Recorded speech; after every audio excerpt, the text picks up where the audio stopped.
Our next speaker this evening is Eirik Heikes. Eirik is a professional landscape architect who has been practicing in Rapid City for a cumulative 20 years. He was the planner of record for Main Street Square development block, and his experience with community energizing is part of his core mission. Eirik's topic is design and community character, and his presentation will be on the development of Main Street Square.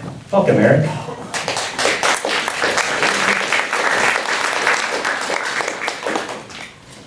So I wish I had 3 hands. I'm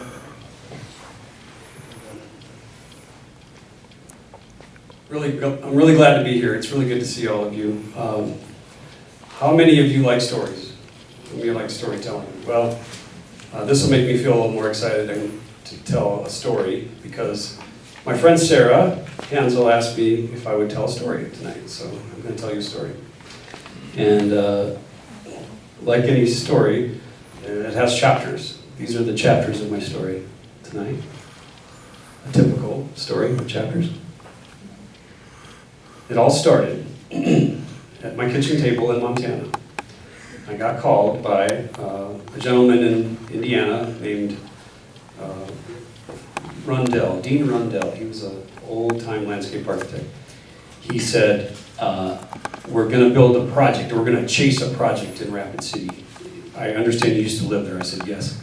Would you like to be on the team? I said, sure. What do I have to do? You have to move to Rapid City. Okay, that doesn't sound so bad. So then what? Well, there's a place called Forefront Design that your friend Ken Anderson worked at. I have it all sorted out. You're going to work there, and we're going to go after this project. I said, wow, sounds great. Have you read the Brooks study? Have anyone in the office, has anyone here read the Roger Brooks study? It was about a how to revitalize the downtown at that time.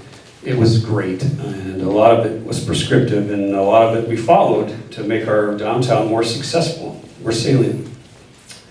The Business Improvement District was kind of following this guidebook that Roger Brooks had put together for how our downtown is going to be more vital.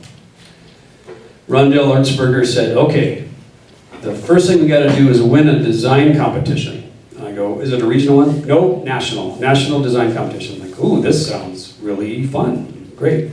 And there's this guy named Ray. Does anybody remember Ray Hillenbrand around here? We called him Uncle Ray, right? He was a great doer of good, and he wanted this downtown Main Street Square project to happen. So the rest kind of fell in line. I loved a competition. This was great fun. So Dean and I and his team and our team got a bunch of people together, and we put together a submission. And I saved this pitchboard right here. This is 16 years old. This was our original pitchboard that we used to try to win the project. Ray paid us $10,000. Everyone who got shortlisted got $10,000 to come and present their idea. And they picked ours. And it felt great. It was terrific. And I just love to send Sasaki back to San Francisco and Ida back to Miami and say, we can handle this right here in our own town. We got this, right? The process was arduous. Vicki Fisher can attest to the process. We worked really closely. See all those letters there? SD, D, D, C, D, vision application, right-of-way vacation, referendum, conditional use permit, all those things we had to do. And I think pretty much every planning tool in the ordinance we probably utilized to get this project accomplished. And I'm going to tell you a little secret. The CUP, the conditional use permit for the project, had to have a minor amendment. While everyone else was arguing back and forth over here about the referendum and should we have this project, there was this sneaky little conditional use permit that we had to get approved. I didn't really tell anybody at the time, but if you wanted to defeat the project, it wasn't the referendum. It was, all you had to do was show up at the conditional use permit meeting and oppose it, right? And that's what it would have taken. Don't tell anybody, right? But not too many people showed up at that CUP meeting, but everybody had something to say about the referendum, it went to a public vote, right? Pretty soon, use the laser pointer here, our $6 million Main Street Square project turned into another project, the pedestrian alleyway behind it, and then the streetscape in front of it. And then Ray said, well, I don't really know about that Sears building. I don't like the way it is right now. I'm just going to buy it. So we bought the Sears building. Soon our little $6 million project was $35 million worth of work. And today's number, probably $60 million worth of redevelopment in the community. And there was a whole cadre of design professionals that worked on these projects in the Sears building, here, there. A couple of landscape architects, and I see there's 3 landscape architects here tonight. That's kind of exciting. So, bunch of designers and a ton of contractors. This was great. And to see this thing come out of the ground was exciting. So, and it was also controversial, right? Some people were worried about parking. Will parking be upset? Is this going to ruin my value of my property? Is this going to be a place for the homeless? Is this going to be too much of a change for our community, right? And then essentially, will it work? Will this create a downtown that's vibrant and exciting and be something that not only the tourists love, but the locals love? Going back to the Roger Book study, if the locals aren't going to turn out for it, then you don't have a project. You got to have the locals excited about it as well.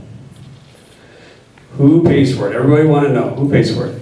It got paid for by Ray. It got paid for by the Vision Fund. It got paid for by increasing tax value of all these properties. Not everyone enjoyed having a higher tax bill, but a lot of people enjoyed the value of their properties increasing because of the project.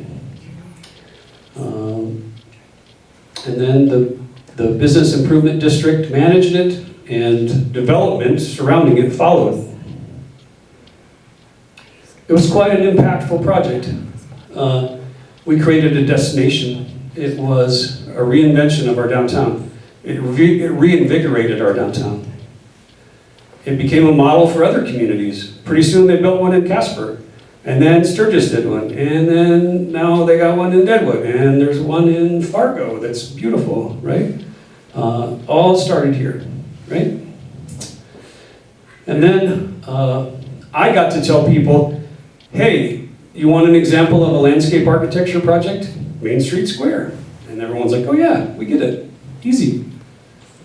And lastly, we worked with Destination Rapid City, and we told them, we'll build you this great stage and this great place for people, but then you got to put a show on. You got to have events in there.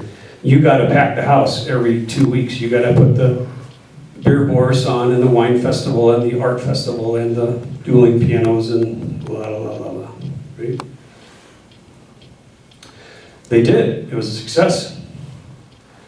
I'm most proud of this project. It means a lot to me personally, and I think it means a lot to our community. And I think it did wonders for us as Rapid Cityans. And I'm showing you, as a parting shot, my favorite picture of Main Street Square. This is actually the pedestrian alley behind the Sears building. Who would have thought?